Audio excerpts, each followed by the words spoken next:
박근혜 전 대통령과 이명박 전 대통령의 사면론이 나오고 있습니다. 요즘 전직 검찰총장에 대해서 많은 이야기를 합니다만 윤 총장 같은 경우에는 당시 특검의 수사팀장 하면서 그 구속 기소와 구형을 했던 분이고 30년을 구형을 했고 형량이나 이런 거는 저는 너무 과했다고 생각을 합니다. 이명박 대통령, 박근혜 대통령 전직 대통령에 대한 사면 문제는 그거는 문재인 대통령께서 저는 임기가 끝나기 전에 또 가급적 빨리 극렬 지지자들 눈치 보지 말고 사면을 하시는 게 저는 국격을 생각해서나 또 국민 통합을 생각해서나 맞다는 생각이고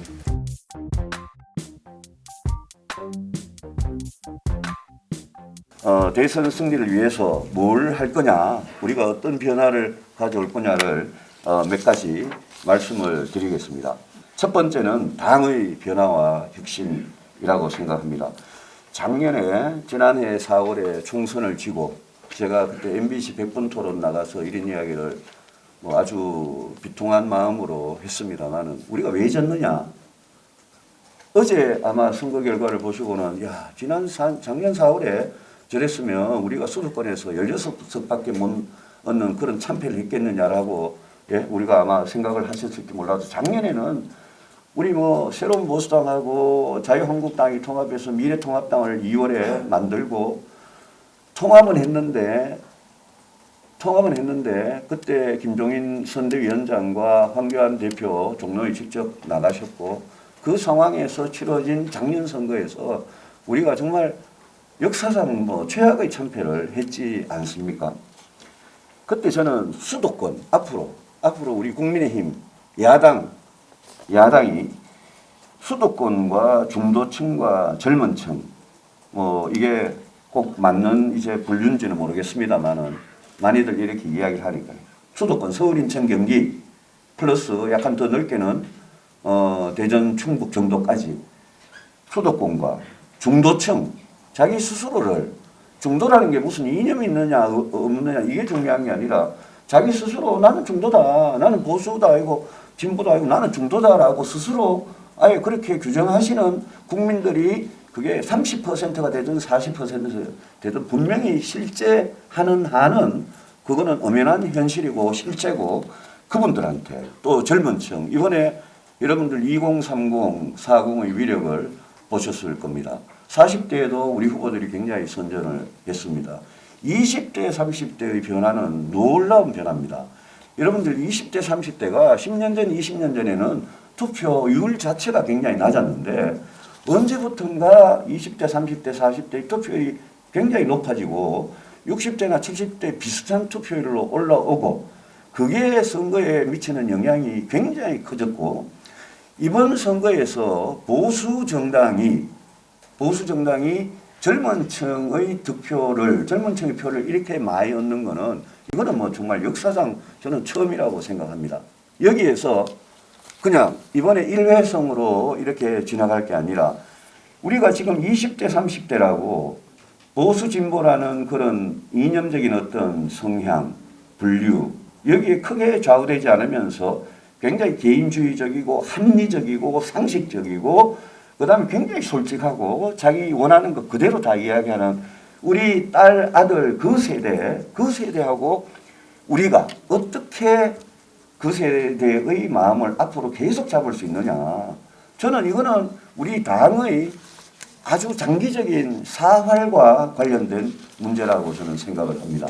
그래서 이분들의 마음을 얻기 위한 당의 변화와 혁신, 이분들이 마음을 얻을 수 있다면 우리 당이 무슨 변화와 혁신이라도 저는 꼭 해야 된다라는 그런 생각입니다. 그래서 개혁 마인드를 갖춘 젊은 인재들을 당의 전면에 저는 내세우자. 저는 이 말씀을 꼭 좀 드리고 싶습니다. 오늘 초선 56명의 초선이 당의 변화와 혁신에 대해서 그냥 이렇게 원론적인 말씀을 하셨는데 저는 선거 끝나고 나서 우리가 잘해서 이긴 게 아니고 우리한테 그냥 기회를 준 거고 우리는 여전히 비호감의 대상이고 그렇게 생각을 하지만 지금 우리한테 그래도 갖고 있는 국민들의 기대 수도권에 서울에서 부산에서 대한민국에서 제일 큰 도시 두 곳에서 이 중도층과 젊은 층이 우리한테 대해 갖고 있는 기대, 그거를 우리가 보여주기 위해서 우리가 첫 번째 할 행동은 저는 개혁 마인드를 갖춘 젊은 인재를 당의 전면에 내세우자, 이거 아닌가라고 생각을 합니다. 특히 대선을 앞두고 우리가 이런 과감한 변화를 국민들한테 보여드릴 수 있다면 저는 국민들께서 저 사람들 선거 끝나면 또다시 도로 자유한국당, 도로 새누리당으로 돌아가는 줄 알았더니 그게 아닌가 보다. 이번에는 뭔가 정말 노력을 하나 보다라고 저는 봐주실 거라고 생각을 합니다. 낡은 보수가 뭐냐? 앞에 보수에 대한 부정적 이미지를 말씀을 드렸습니다만은 낡은 보수 과감히 버리자. 탄핵의 강을 건너자. 제가 대구 경북에서 대구에서 4선 국회의원을 했고 지난해 불출마했습니다만은 탄핵의 강을 건너자 이 말을 하면 아직도 대구 경북에 가면 저한테 굉장히 이제 힘들게 하시는 그런 분들이 계십니다. 그런 분들한테 제가 그럽니다. 탄핵 문제에 대해서 우리가 서로 총을 겨누고 말로 싸우고 이런 걸 하는 거를 제일 좋아하는 세력이 문재인 정권이고 민주당 세력이다. 이거는 역사의 평가에 맡기고 이제는 우리 그 문제 가지고 서로 분열하지 말자. 이제는 이 문제에 대한 자기 선택이 어떻게 했든 간에 서로의 선택에 대해서 존중하고 이걸 화해를 하자라는 그런 말씀을 드립니다. 아직 그렇게 잘 통하지는 않습니다만은 저는 이 문제에 대해서 여러 번 이런 말씀을 드렸습니다. 마지막으로 이제 청년과 여성과 특히 서민의 마음을 얻는 그런 정책으로 가려면 그동안 우리가 해왔던 정책에서 상당 부분 큰 방향을 바꾸고 거기에 맞는 정책을 앞으로 내놔야 된다고 생각합니다. 두 번째로 이거는 경제 문제하고 중복이 됩니다만은 이번 대선에서는 이 문제에 대해서 우리가 아주 구체적이고 신뢰할 만한 대안을 내놔야지 국민들께서 인정을 해줄 거다. 일자리와 집 문제입니다. 특히 청년에게는 일자리와 주거 해결이 이게 결혼 출산 이전에 그냥 기본적인 조건이기 때문에 이 문제에 대해서 우리는 이렇게 일자리를 만들고 우리는 이렇게 집 문제를 해결하겠다라는 그게 굉장히 중요하다고 생각합니다. 세 번째는 나누면서 커간다는 건 나누면서 커간다는 이 말은 제가 1996년에 YS 정권 말기에 KDI라는 연구소에 있을 때 그때 YS 개혁 총서라는 10권짜리 책을 썼는데 그때 아마 우리 김종석 의원님께서는 정부 규제에 대해 쓰시고 저는 재벌 개혁에 대해 썼습니다만은 그 책의 제목이었습니다. 근데 나누면서 커간다라는 것은 결국 성장과 복지, 성장과 분배가 선순환하는 구조로 우리 경제 사회가 갈 수 있도록 꼭 만들자. 지금은 악순환입니다. 저성장과 양극화가 악순환인데 성장과 분배의 선순환. 근데 지금 이제 경제성장이라고 이런 말을 지금 꺼내면 많은 전문가들이나 정치인들이 아마 저보고 무슨 소리냐. 성장은 이미 흘러간 과거의 노래 아니냐. 지금 와가지고 이런 시대, 4차 산업혁명 시대 무슨 경제성장이냐. 이렇게 이야기를 하시는 분들이 지금 굉장히 많습니다. 그런데 저는 절대 그렇게 생각 안 합니다. 제가 경제도 하고 정치도 지금 22년째 이래 하면서 제가 굉장히 느끼는 거는 다음 정권 5년이라는 골든 타임 안에 우리 경제가 다시 성장하는 뭔가 기반을 만들지 못하면 이거는 이 나라는 정말 절단난다라는 그런 생각을 굉장히 강하게 갖고 있습니다. 그래서 서울대의 김세직 교수라고 IMF에서 이코노미스트로 있다가 오신 분이 계시는데 최근 한 5, 6년간 제가 했던 말하고 그분이 또 공교롭게도 비슷한 말을 한 게 YS IMF 위기 이후에 그러니까 90년대 말부터입니다. 그때부터 지금까지 김대중, 노무현, 이명박, 박근혜, 문재인 정권 이렇게 겪으면서 우리 경제의 성장률이 5년마다 1%포인트씩 계속 뚝뚝뚝 떨어지고 있습니다.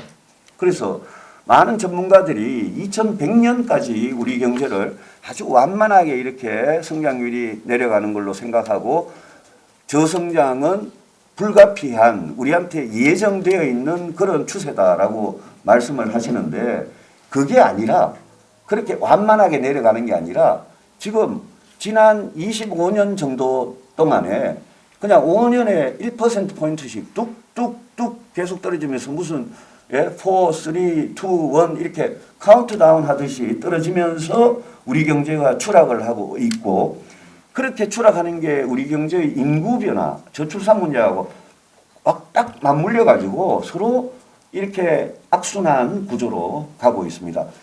이거를 정권이 누가 정권을 잡든 이거를 끊어주지 못하면 저는 대한민국의 미래가 절대 없다고 생각합니다. 우리 대한민국이 외교안보를 빼놓고 국가 내부의 구조를 보면 이 경제성장 문제하고 인구 문제 이 두 가지 이거를 해결 못하면 양극화도 해결 못하고 아무것도 해결 못한다고 생각합니다. 그래서 저는 성장의 가치에 대해서 요즘 젊은 사람들을 만나면 굉장히 역설을 하는데 제가 한 가지 굉장히 반가웠던 게 지난 2월에 세계일보라는 언론사에서 지난 2월 중순쯤 여론조사 4개 여론조사 기관에서 다 유명한 여론조사 기관에서 합동으로 해가지고 그냥 ARS가 아니고 면접 조사를 해가지고 사람들한테 경제 성장과 소득 분배에 대해서 물어봤습니다. 죄송합니다. 그게 저기 보면 62대 32라는 겁니다. 여러분이 그냥 머릿속에 갖고 있는 거하고 조금 다른 수치일지도 모르겠습니다. 경제성장과 소득분배, 경제성장과 복지의 관계에 대해서 우리 국민들이 갖고 있던 생각은 아주 길게 보면 굉장히 변해왔습니다. 박정희 전두환 시절에 성장 쭉 하다가 민주화가 되면서 노동운동, 노동의 권리, 복지 이런 문제가 87년 이후에 굉장히 이렇게 커졌다가 그리고 IMF 위기 같은 거 겪으면 또 성장에 대한 갈구가 나다가 그러다가 또 복지에 대한 갈구가 나다가 이게 왔다 갔다 했습니다. 이게 아주 이렇게 왔다 갔다 했는데 최근 코로나 위기를 겪고 저성장을 겪고 저출산 문제를 겪으면서 우리 국민 중에 62%가 경제성장이 소득분배보다 중요하다. 이 말씀을 지금 하고 계시는 겁니다. 저는 저 수치가 아주 단순한 수치지만 굉장히 놀라운 수치라고 생각하고 저 수치가 맞다면 그러면 우리 당은 경제를 성장시키는 그런 정당이 되겠다. 성장의 가치를 다시 국민들한테 불러일으키는 그런 정당이 되겠다라고 저는 주장할 수 있다고 생각을 합니다. 그래서 그걸 단순히 이렇게 말을 하죠. 성장을 해봤자 낙수 효과가 없다. 그러니까 대기업, 수출기업 위주로 성장이 되고 그 사람들이 자기들끼리 나눠 먹지 중소기업이나 서민들한테 이렇게 낙수 효과가 없다. 또 성장을 해봐야 고용 없는 성장이다 이러면서 성장을 해봐야 일자리가 안 생기더라 이렇게 말을 하는 전문가들이 굉장히 많은데 그거는 일리가 있는 거지만 그거는 완전한 사실이 절대 아닙니다. 예컨대 옛날에 1% 성장하면 10만 명 고용이 늘었다면 요즘은 10만 명에서 한 6만 명이나 5만 명으로 줄었다 뿐이지 여전히 일자리를 만들려면 성장을 해야 되고요. 그 다음에 낙수 효과가 없다 이러는데 우리 경제가 삼성전자, 현대차, 기아차 이런 완성이 무슨 큰 대기업이 있거나 완성 조립업체가 있으면 거기에 1차, 2차, 3차 vendor들이 같이 협력해서 사는 구조가 우리 경제의 대부분입니다, 사실. 그렇기 때문에 낙수 효과가 없다는 것은 대기업과 중소기업 사이에 불공정한 문제, 그런 문제만 시정해 주면 되는 문제지 이거를 성장 자체를 반대하는 그런 논리가 될 수가 없다고 저는 생각합니다. 그래서 성장의 가치를 제가 왜 주장하느냐 하면 아까 제가 말씀드린 시대의 과제인 저성장, 저출산, 양극화를 해결은 해야 되는데 도대체 그럼 어떻게 해결할 거냐. 저성장, 저출산, 양극화를 각각 조금씩 이렇게 손을 대보다가 5년이 지날 거냐. 그래가지고는 저는 역대 정권의 실패를 그대로 답습한다고 생각합니다. 그래서 트리거라는 게 방아쇠 아닙니까? 어디서 먼저 출발할 거냐. 저는 경제성장에서 과감히 출발하면 성장에서 일자리와 소득이 생기고 그렇게 생긴 일자리와 소득과 세금이 저는 저성장과 저출산 문제를 해결하는 그런 식으로 경제가 흘러갈 거다라고 저는 확신을 합니다. 그래서 저는 우리 야당이 지금 집권 세력이 문재인 정권이나 이재명 지사나 이런 사람이 기본소득 가지고 한 달에 50만 원을 주고 1년에 600만 원을 주고 이런 소리 막 하고 할 때 우리는 거꾸로 저런 성장의 가치에 대해서 치고 나가면서 우리는 우리 나름의 어떤 복지 정책을 하는 게 좋겠다라고 생각합니다. 그러면 이렇게 성장하는 전략이 뭐냐? 그냥 간단히 말씀드리겠습니다. 혁신 성장이란 말은 문재인 대통령께서 이미 써버렸습니다. 그런데 문재인 대통령께서 대통령 되기 전에 제가 2016년 9월 말에 서울대 경제학과 학생들한테 강의를 가서 혁신 성장이란 말을 제가 제일 먼저 썼는데 그걸 민주당 문재인 후보가 당시에 저게 좋아 보였는지 저걸 가져갔습니다. 그래서 문재인 정부의 세 가지는 소득주도 성장과 혁신 성장과 공정 경제입니다. 세 가지 중에 소득주도 성장이 제일 열심히 했고 제일 엉터리 정책을 제일 열심히 했고 혁신 성장과 공정 경제는 사실 이 정부가 별로 한 게 없습니다. 그중에 특히 혁신 성장은 이 정부가 별로 한 게 없습니다. 그래서 저는 제가 만약 다음 정부를 책임지게 된다면 저는 문재인 정부가 그렇게 내걸기만 하고 잘하지 못했던 혁신 성장, 일종의 신성장 전략이죠. 왜냐하면 과거의 성장 전략으로는 경제가 성장을 할 수가 없으니까 거기에 매진하겠다라는 말씀을 드립니다. 저는 이거는 디지털 혁신인재 4차 산업혁명에서 저는 이거는 100만 양성이라는 게 제가 찍어낸 숫자가 아니고 AI 빅데이터 전문가인 서울공대 차상균 교수라는 분이 있는데 그 사람이 맨날 주장하는 게 디지털 혁신인재 100만 명 양성하자. 지금 중국, 일본, 미국에서 이 디지털 혁신인재를 얼마나 잘 양성하고 있는데 우리 여기서 뒤지면 완전히 뒤진다라는 말을 하고 계십니다. 제가 그분의 아이디어를 이거 굉장히 중요한 거다라고 생각해서 문과, 이과 구분하지 않고 디지털 혁신인재 100만 명, 뭐 일종의 양병이죠. 근데 양성을 위한 그런 교육계획과 그거는 초등학교부터 대학교까지 여기에다 집중을 해야 된다. 이미 유럽에도 핀란드나 스웨덴이나 이런 독일이나 이런 나라들이 이렇게 하고 있습니다.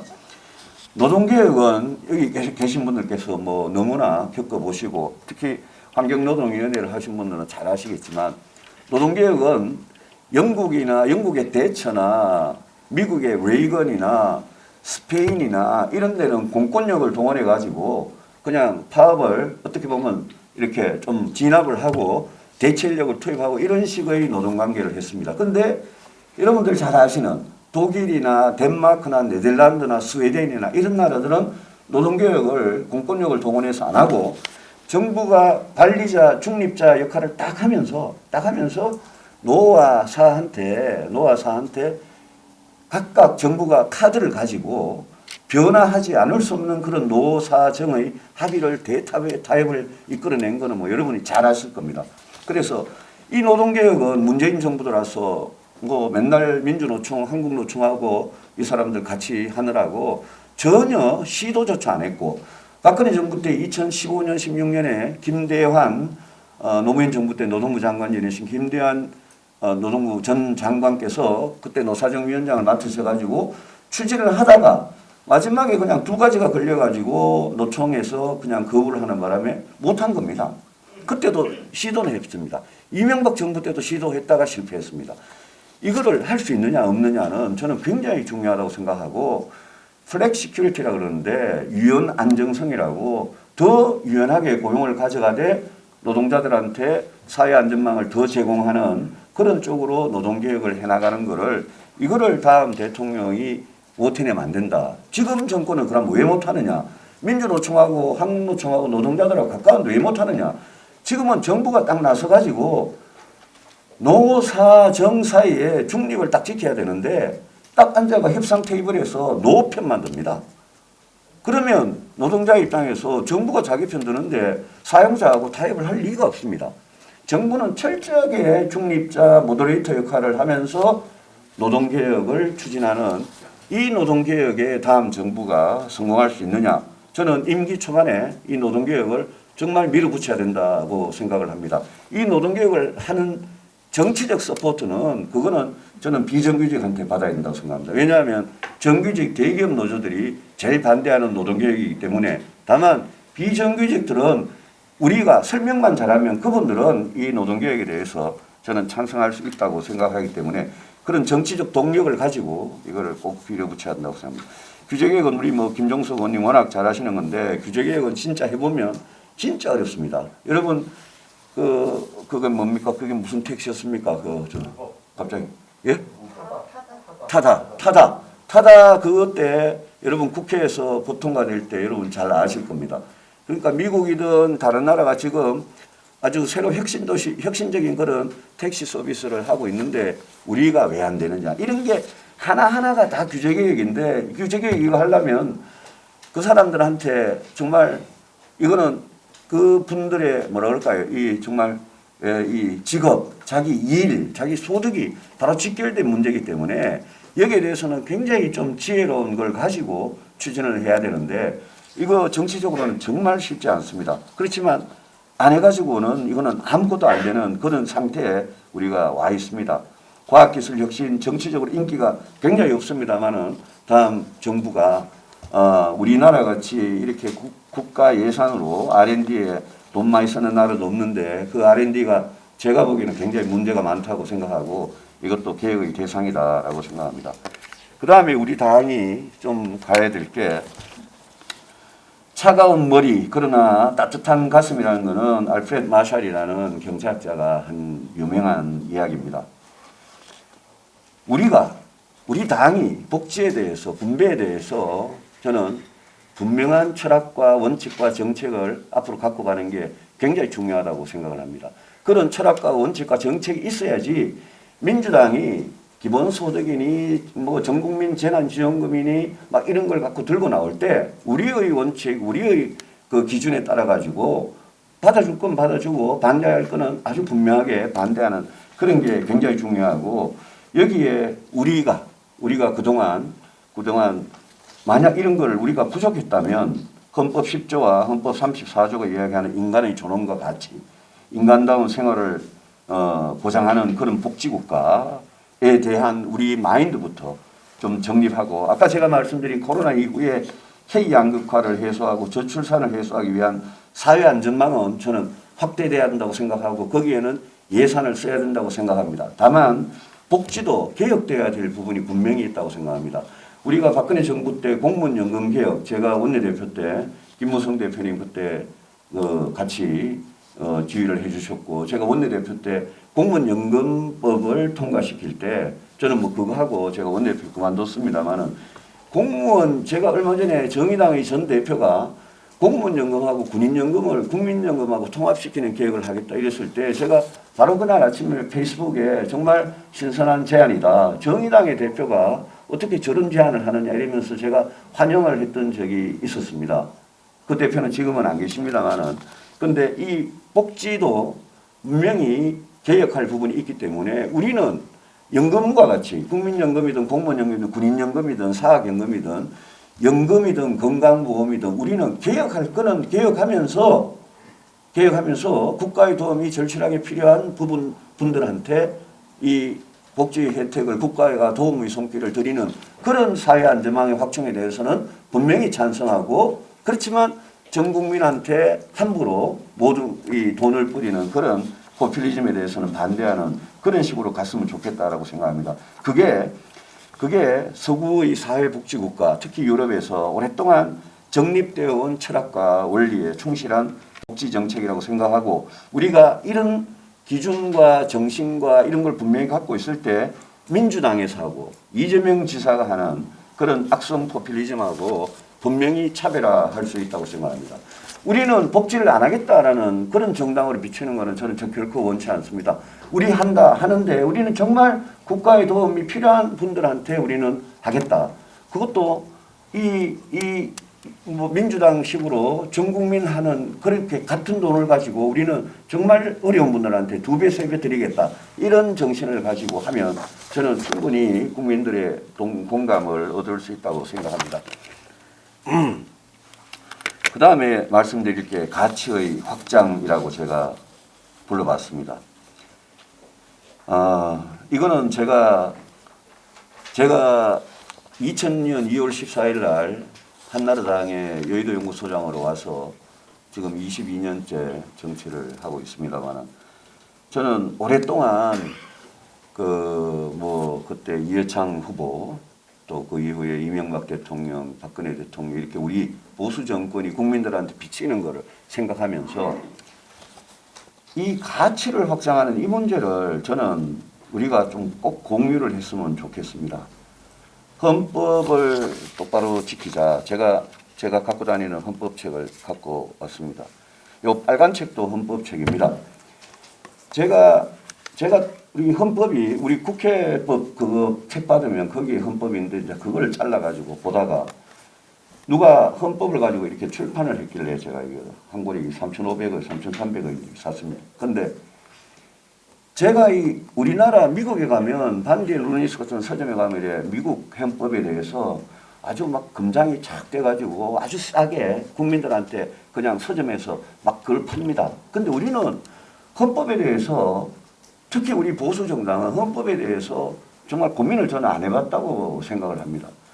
저도 법대 출신이 아니라서 헌법에 대해서 정치를 하고 나서 한참 뒤에 늘 제가 관련되는 조항이 있을 때 그때 찾아보고 했습니다.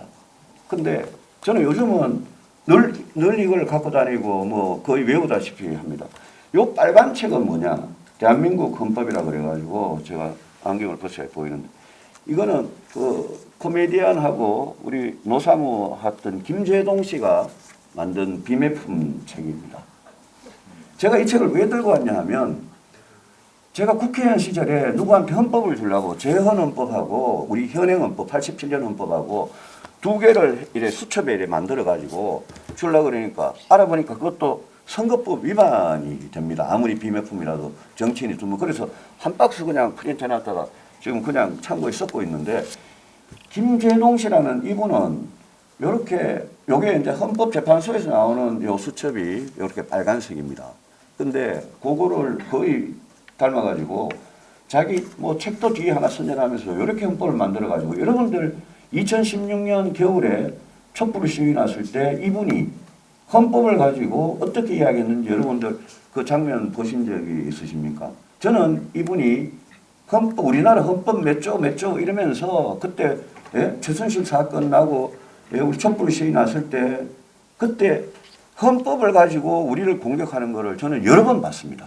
근데 지난 4년간 문재인 정부가 이 헌법에 나오는 가치들을 어떻게 했습니까? 이제 다 우리 국민들이 다 알고 계시지 않습니까? 제가 가치 경쟁에 나서자. 가치 편식에서 벗어나자. 왜 저 사이비 진보가 가치를 독점하도록 방치하느냐? 헌법에는 민주공화국이다 이래놓고 우리 헌법에는 공정과 정의, 자유와 평등, 인권과 법치, 생명과 안전, 안보와 평화, 공공선에 관한 여러 가지 이런 가치들이 나옵니다. 제가 세봤습니다. 우리 헌법에 권력이란 말은 한 번 딱 나옵니다. 단어가. 그렇지만 무지 중요한 겁니다. 정의란 말 한 번 딱 나옵니다. 우리 헌법에. 공정이란 말 한 번 딱 나옵니다. 자유란 말은 21번 나옵니다. 권리란 말이 21번 나옵니다. 의무란 말이 20번 나옵니다. 평등이 4번 나오고요. 민주가 9번 나오고 공화가 1번 나오고 책임이란 말이 5번 나오고요.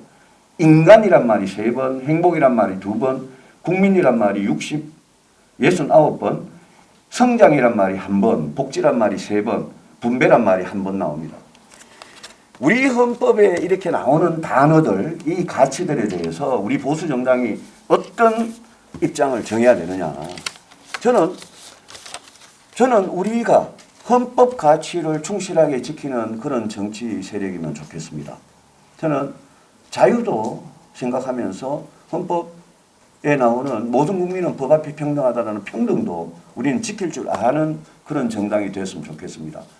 공정하지도 못하고 정의롭지도 못한 저 사이비 좌파 세력들이 지난 4년 동안 얼마나 헌법 가치를 유린하는지 우리 눈으로 똑똑히 봤는데 그런데 왜 우리는 자유다, 시장경제다. 제가 시장경제에 대해서 당연히 찬성하는 사람입니다. 자유에 대해서 정치적, 사회적, 경제적 자유에 대해서 당연히 찬성하는 사람입니다. 그렇지만 우리가 그 한 가지, 자유라는 가치 한 가지, 중요한 가치죠. 그렇지만 그 가치만 집착을 하는 사이에 진보 세력이라는 사람들은 나머지 좋은 가치들을 다 가져갔습니다. 10년 전에 조국과 오모라는 사람이 진보 집권 플랜이라는 거 책 쓰고 그 안에 보면 공정과 정의라는 가치로 도배를 해서 젊은이들한테 일자리, 복지, 주택 이런 문제를 가지고 공격을 해가지고 집권을 한다. 그분들 집권한 사람들이 그 책의 저자를 포함해서 지금 어떻게 되고 있습니까? 저는 지금이 우리 당이 가치의 확장, 편식을 그만하고 가치를 확장할 지금의 절호의 타이밍이다라고 생각을 합니다. 그래서 우리도 오히려 우리가 당신들보다 이 헌법 가치들을 더 잘 지킬 수 있는 그런 사람들이다라고 하면서 우리 스스로 여기에 위배되는 걸 엄격하게 규율을 하고 우리 스스로 이걸 정말 지켜나가는 모습을 국민들한테 보여준다면 그러면 저는 상당수 국민들의 마음을 잡을 수 있다고 생각을 합니다. 그래서 제가 이 가치 확장이라는 말씀을 드렸습니다. 이중 패권 경쟁에 대해서 저는 안보에 대해서는 늘 너무 보수적이라는 입장까지 듣고 있고 제가 원내대표 때 원내대표 되기 전부터 국방위원장 할 때부터 사드를 주장하고 SM3 도입을 주장하고 원내대표 때 사드가 이슈가 돼가지고 사드 주장했다가 의총에서 상당히 논란이 있었고 그랬습니다만은 저는 지금 사드 사태 이후에 중국은 6.25 한국전쟁 때 어떻게 했는지는 여러분 너무나 잘 아실 겁니다. 그 중국이 우리가 사드 48발 1개 포대를 경북 성주에 도입했을 때 그 이후에 중국이 일종의 현한령 비슷한 거를 내려가지고 우리한테 어떤 압박을 줬는지 여러분 다 잘 아실 겁니다. 제가 2014년 가을에 그 국회의원님들 한 10분 가까이 하고 북경과 상해 갔을 때 그때 제가 국방위원장을 그만뒀을 때인데 그때 벌써 중국은 학생부터 공산당 간부까지 저만 만나면 사드 이야기밖에 안 하더라고요. 그러면서 그 사람들이 저희들한테 겁을 주는 게 안미 경중, 안보는 미국하고 하고 경제는 돈벌이는 그러면 중국에 와서 하느냐 그거 안 된다라고 그때부터 겁을 주던데 그게 2016년, 17년에 사드 포대를 이제 성주에 배치하면서 안미 경중은 이거는 계속되지 않는 거다. 안보 따로 경제 따로가 아니다. 안보하고 경제하고 결국 같이 가는 거더라. 안보 경제 그 나라의 어떤 국채라 그럴까 정체라 그럴까 그런 거하고 다 같이 가는 거더라라는 게 우리가 이제 지금 겪고 있는 겁니다. 그래서 당장 중국으로부터 철수를 한다든지 투자를 안 한다든지 이럴 수는 없겠지만 안미 경중이 이게 지속 불가능하다는 걸 우리가 알고 앞으로 안보와 경제가 같이 갈 수밖에 없는 그런 상황에서 세계가 이 글로벌 환경이 그렇게 대립을 해가는 상황에서 우리가 어느 쪽에 설 거냐. 저는 그건 이제는 꼭 선택의 순간이 오고 있다고 생각합니다. 저는 늘 한미동맹만큼 중요한 게 없다라고 생각하고 일본하고도 안보 협력을 하는 거는 저는 늘 찬성입니다. 저는 일본하고 다자간에 3자 간에 MOU를 맺는 거 제일 먼저 찬성했던 사람이고 지소미아 사태 때도 지소미아를 건드리지는 마라라고 늘 주장했던 사람이고 일본하고 안보 협력을 한미일 안보 협력을 하는 거는 중요하다는 생각이고 지금 쿼드나 이런 데 당연히 참여를 해야 된다는 생각이고 한미연합훈련을 이렇게 하는 거는 이거는 완전히 우리 군을 완전히 이제 전투력을 약화시키는 거다라고 생각을 합니다. 거부적 방위력의 확보. 노무현 정권과 문재인 정권이 공통점이 있습니다. 국방 예산을 많이 늘렸다는 겁니다. 실제로 숫자를 보면 국방 예산을 늘린 거는 사실입니다. 보수 정권에 비해서. 그래서 제가 보수 정권이 왜 국방 예산을 안 늘리고 진보 정권 때 이렇게 국방 예산을 많이 늘리냐. 그 사람들 머릿속에 자주국방이라는 게 있습니다. 저는 우리 보수 정당은 동맹의 역할도 중요하게 생각하면서 진보가 이야기하는 자주국방이라는 거 우리가 절대 소홀히 하지 말고 우리 군 스스로 거부적 방위력이라는 게 뭐냐 하면 중국이나 일본과 같이 강대국이 옆에 있으면 우리 바로 옆에 있으면 독도 문제도 그렇고 카디즈 문제도 그렇고 이어도 문제도 그렇고 강대국이 옆에 있으면 그 국가들로 하여금 대한민국이라는 나라는 건드리면 우리도 상당히 다친다. 대한민국이라는 나라를 건드리려면 우리도 뭐 하나 이렇게 팔다리가 날아가든지 머리가 다치든지 각오해야 된다라는 공포를 줄 수 있는 그런 거부적 방위력을 우리가 가져야 한다고 생각하는데 이거는 예산만 가지고 되는 건 아니라고 생각합니다. 이거는 얼마나 강군을 육성하느냐의 문제이기 때문에 거부적 방위력을 확보하면서 한미동맹, 한미일안보협력을 강화했으면 좋겠습니다. 중국하고는 어떻게 할 거냐 굉장히 어려운 문제입니다. 저는 많은 중국 전문가들 특히 중국에서 공부하고 오신 분들은 중국하고 잘 지내야 된다는 말씀을 요즘 많이 하십니다. 또 미국에서 공부하고 오신 전문가들도 미국과 중국 사이에 우리가 어느 선택을 하는 것은 굉장히 위험하다. 그러니까 그때 케이스 바이 케이스 일종의 양다리 작전 비슷하게 그래 중간에 서서 마치 중립국가인 것처럼 하자는 그런 주장을 하시는 분도 굉장히 많은데 저는 그렇게 하면 우리 안보는 굉장히 위험에 빠진다고 생각을 하고 이거는 중국에 대해서는 일본이나 호주가 하듯이 원칙을 분명히 세우고 서로 간에 호혜적인 그런 대중 외교를 하면 되는 거다라고 생각을 하고 중국에 대해서 절대 우리가 이렇게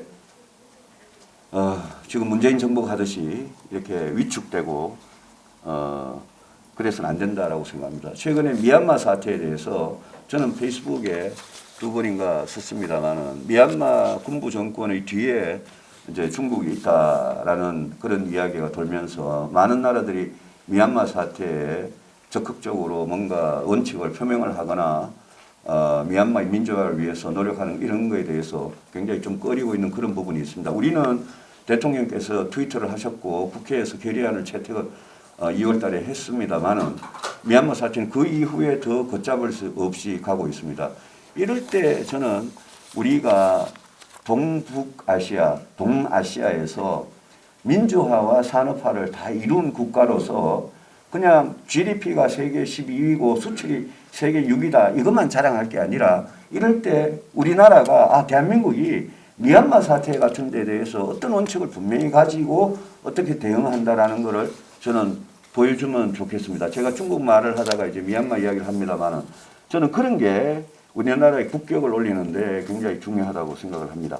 대북 정책은 이거는 통일에 대해서 많은 국민들이 회의를 갖고 있고 통일은 뭐 어느 날 아침에 정말 새벽에 갑자기 이렇게 확 밝아오듯이 그렇게 올 수도 있는 문제입니다만은 이거는 지속 가능한 평화 그런 걸 하기 위한 억지력 그것만 말씀을 드리겠습니다. 이제 거의 다 돼갑니다. 저는 지금이 앙샹 레짐이라 그러는 구체제의 끝이다.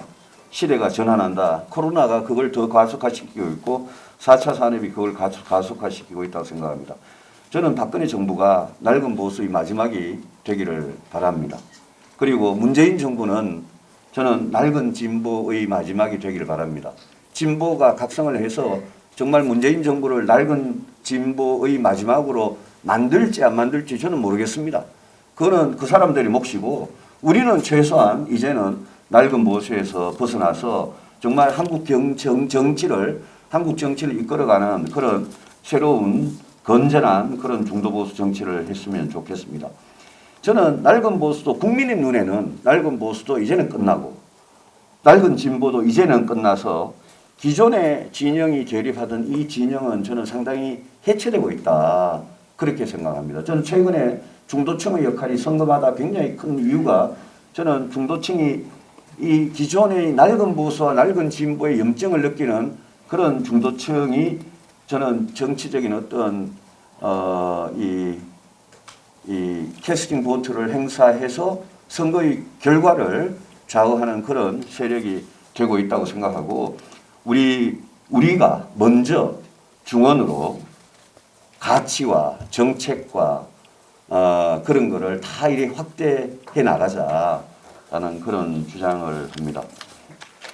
저는 사실 이제까지 어떻게 집권할 것인가를 어떻게 뭘 우리가 해야 되느냐 어떻게 변화해야 되느냐 중심으로 말씀을 드렸습니다. 제가 좋아하는 사자성어의 불파불립 낡은 거를 깨트리지 않으면 새로운 것을 세울 수가 없다. 저는 우리 당이 야권 전체가 지금 저 상태 아니냐라고 생각을 합니다. 낡은 거 깨뜨리고 새로운 걸 세워야지 우리가 바라는 정권 교체할 수 있다라고 생각을 하고 이 자리에 사실 선배님들이나 우리 그 정말 동지들께서 지난 한 5년의 세월을 정말 우여곡절을 같이 많이 겪고 오시면서 느낀 것도 많고 겪은 것도 많은 그런 거라고 생각하는데 저는 뭐 우리 개개인의 어떤 꿈과 그런 욕심이나 이런 걸 떠나서 정말 우리 보수 야권, 중도 보수 야권이 진짜 새로운 것을 제대로 세워보는 그런 때다. 그래야 우리가 이길 수 있다라는 생각을 하고 그럼에도 불구하고 우리가 보수인 이유는 우리가 생각하는 어떤 확장된 가치 그거를 우리가 말로만이 아니라 행동으로 실천을 하고 그게 만약 우리의 근본이라면 본립도생이라는 거는 기본을 바로 세우면 그러면 길이 열릴 거다. 이거는 사실 우리 전체한테 하는 말이기도 하지만 뭐 지지율이 굉장히 낮은 저한테 하는 말이기도 합니다. 늘 이래 중심을 잡고 있으면 그러면 길이 보이지 않겠느냐라고 생각을 합니다. 박근혜 전 대통령과 이명박 전 대통령의 사면론이 나오고 있습니다. 거기에 대한 평소 생각이 있다면 좀 밝혀주시길 바라고요. 처음부터 제일 좀 예민하고 저로서는 답하기 쉽지 않은 그런 질문을 회장님께서 하셨습니다. 여기 뭐 홍지만 의원도 계시고 회장님도 경북에서 지역구를 하셨고 우리 여러분께서 서울에서 느끼시는 거하고 대구 경북 같은 데서 느끼시는 거는 많이 다릅니다. 저는 뭐 동대구역에 딱 내리는 순간 긴장을 하고 산 지가 여러 해 됩니다만 지금도 뭐 대구 가면 이제 그런 말씀 많이 듣죠. 근데 그 2016년 12월 8일이었습니까? 9일이었습니까? 국회에서 탄핵소추 결의안에 찬성을 하는 거. 거기 그 선택과 또 그 이후에 이제 당에서 개혁을 하려고 그러다가 안 돼서 바른정당을 창당한 거. 거기에 대해서는 저는 전혀 후회가 없습니다. 저는 뭐 대구 가든 어디 가든 똑같은 이야기입니다. 거기에 대해서는 전혀 후회가 없고 그거는 제 정치적 소신이었고 지금 와서 그런 일이 있더라도 저는 똑같은 선택을 할 거다라고 말씀을 드립니다. 다만 그 이후에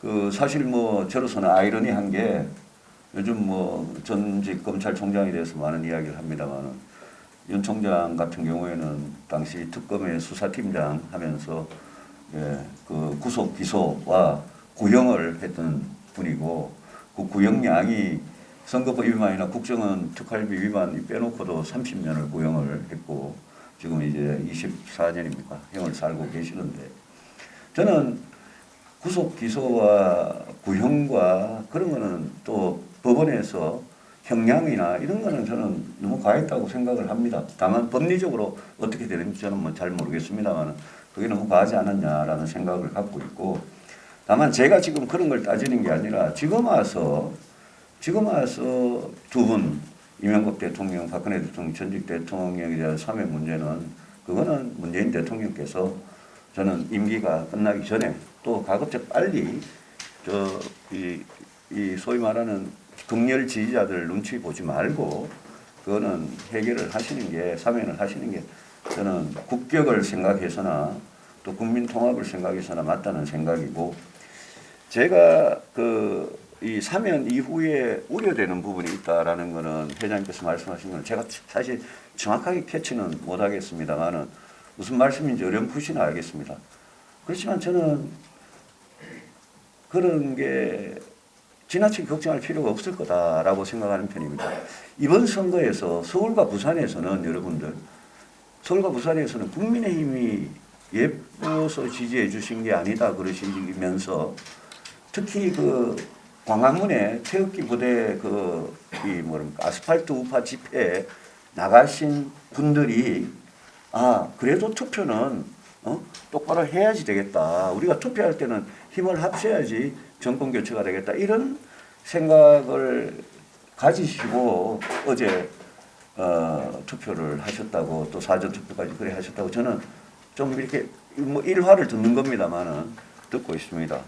저는 결국은 사면을 하더라도 정치적으로 보수가 뭐 그것 때문에 어려워지거나 상황이 꼬이거나 이런 문제보다는 오히려 좀 이렇게 좀 편해지면서 결국은 우리가 야권이 전체가 가장 경쟁력 있는 단일 후보를 우리가 낼 수만 있다면 그러면 저는 회장님께서 걱정하시는 그 문제 저는 거의 없을 거다라고 생각을 합니다.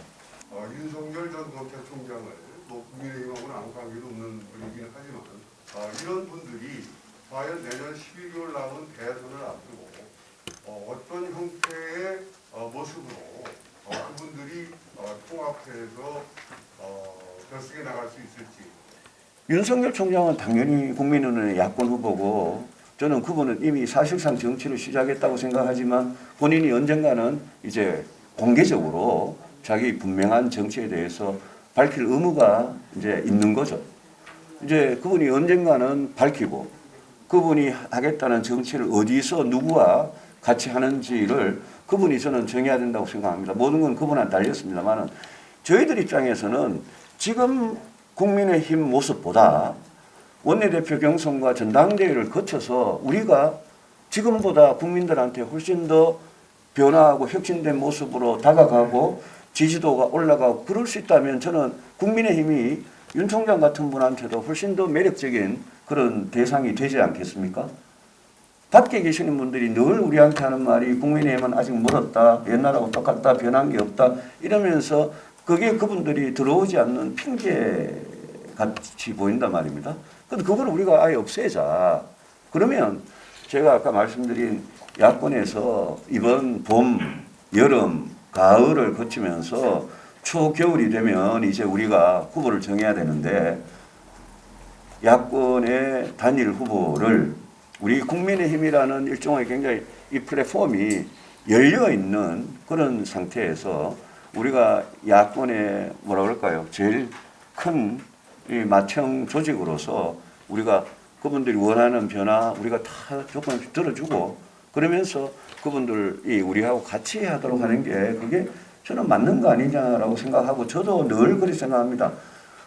제가 아까 본립도생이라고 했지만 저도 제 정치 제가 생각하는 거 제가 생각이 틀릴 수도 있습니다만 많은 분들이 가르침을 받아서 제가 중심을 잡고 있으면 시대의 운이 있으면 제가 기회를 갖는 거고요. 또 그게 또 안 되면 뭐 어쩔 수가 없는 거고 그런 거 아니겠습니까? 그분들도 마찬가지 아니겠습니까? 저는 뭐 지금 지지도는 그대로 간다고 저는 생각하지 않습니다. 저는 지금 지지도는 지금 상황에서의 일종의 인기 투표 같은 거고 이게 여름 가을 되면 몇 번 출렁일 계기가 올 거라고 저는 생각을 합니다. 그때 저도 계기가 있으면 또 무슨 수도권에서 또 영남 보수 저한테 거부감을 갖고 있던 영남 보수들한테 저도 새롭게 보일 수도 있는 노릇이고 그래서 아마 그런 차원에서 저도 아주 당당하고 페어한 그런 경쟁에 제 자신을 맡길 준비가 돼 있고 저는 그렇게 바깥에 계시는 분들도 그런 마인드로 같이 하시고 지금 너무 언론에서 뭐 몇 분만 이렇게 말씀을 하시는데 저는 대선에 아까 전당대회도 그랬습니다만 대선에도 우리 좀 젊은 분들이 좀 도전을 좀 해주시면 어떠냐 그런 생각을 갖고 있습니다.